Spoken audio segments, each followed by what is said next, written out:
What about the sectors which you see will actually help you grow this space?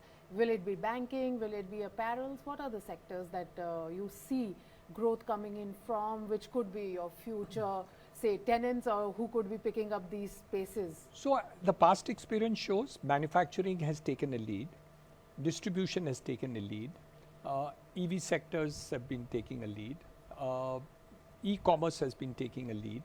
So I would say that multiple sectors are taking a lead. But the strongest point that I want to share with you is the paradigm which took place because GST came into the picture. Earlier what used to happen is that you had to have storages and warehouses outside every city because of octroi and those issues that took place. Today, with those disappearing, we are able to put A-grade warehousing and possibilities of putting factories because of China Plus One. These two aspects have made a game changer for the Indian warehousing and industrial sector. So both these aspects are growing. So in that regard, we are very clear that the opportunity for the next 5 to 7 years is humongous, and both these stories are growing. The second aspect is the fact that those people who had ordinary warehouses are now wanting to move to A-grade warehouses because of efficiency, because of artificial intelligence, robotics. All these things are now coming into the warehousing space. This didn't exist even 2 years ago. So remember that we expect that the futures grow. And the last one are the smaller warehouses which we expect to take place in the cities. You want your goods to be delivered in 15 minutes?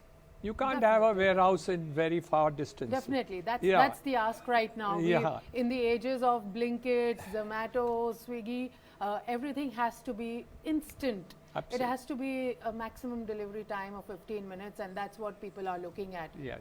So you're going to find smaller warehousing units taking place in the cities. We haven't gone into it yet. We are studying that model, but in reality, we haven't entered that space. My guesstimate is that space is going to grow exponentially now, and the future looks, in addition to whatever we are doing, I think the future is also into this direction. So all of this development in warehousing and logistics will be under the JV with Blackstone, or? Yes, at this point of time, we are in a JV with Blackstone, and we hope that that will also grow. They are also very ambitious in this segment, and looking forward to growth in this area. Apart from the industrial and warehousing side, what about residential real estate?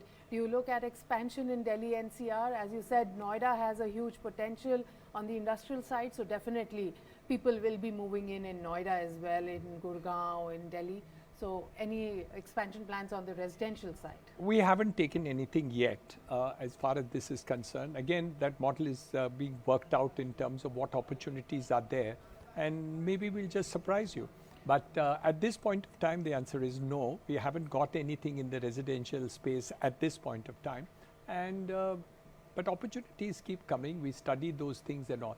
But we have to understand that irrespective of what I may say about where Hiranandanis are, the area of growth in the residential space is humongous.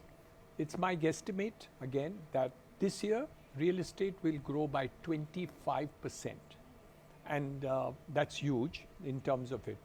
With the affordable housing space under the PMAY scheme, which was just announced day before yesterday, I think we are coming back to the growth in the affordable housing space. Remember, last 6 months, we have seen a dip in where affordable housing, which was 29–30% of the market, came down to 19%. And we saw a good growth in the luxury housing space. So we had a K-size growth where we had one segment coming down compensated by the other segment. Now I think the Prime Minister's intervention in terms of affordable housing will probably change that trend, and affordable housing growth will also take place with equal measure. So in the next 3 to 4 months, you will see the catch-up taking place in the affordable segment also once the policy sinks in and we get the details of it. My last question, budget is round the corner. What are your estimates for the real estate sector? Well, the first desire is already fulfilled. So we are looking at the 60,000 crores plus investments into the affordable segment, the subvention scheme, which is already announced by the Prime Minister. The second part of it is we are looking at rental housing. See, and you have to understand that the richest country in the world, the United States, 50% people live in rental housing. Yes. While we, in our tax policies work and the act, we have nothing for giving benefit to rental housing. I think it's about time that the government thought that we should also encourage rental housing, if not in equal measure, in some measure that we really need to do. I think that's important. The third, which I expect from them, is capital gains tax. If you sell a share, long-term capital gains tax is 1 year and 10%, while in the case of housing, it is 3 years and 20%. I think investment into housing segment also needs to be encouraged in a similar way as you do in the capital markets. So we will expect that that will really happen quickly and put a kind of a parity in investments into. But I'm not sure whether the tax department is ready to take that plunge, because capital gains tax has been talked about a lot, but we haven't seen anything coming from the government side. You see, the point is not that. The point is, do you want to attract more investments to the capital markets, or do you want to put it into housing? If you want to bring in more money into housing, because housing is deficit, today we still have a long way to fulfill the requirements of roti, kapda, makan. Roti, kapda you have fulfilled. Makan you have not yet fulfilled. So I think what you need is larger investment. Try and understand, all these big investors, FDIs, they are coming into commercial. They don't want to put money into residential. Why?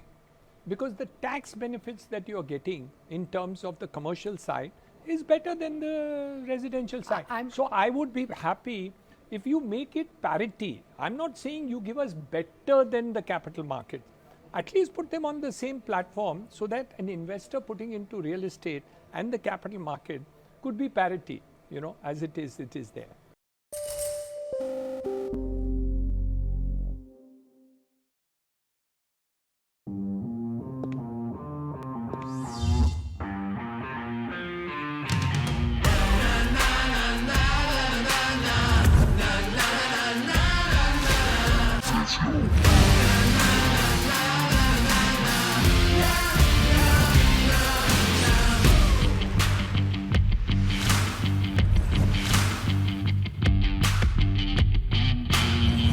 Make informed decisions with comprehensive analysis on the go.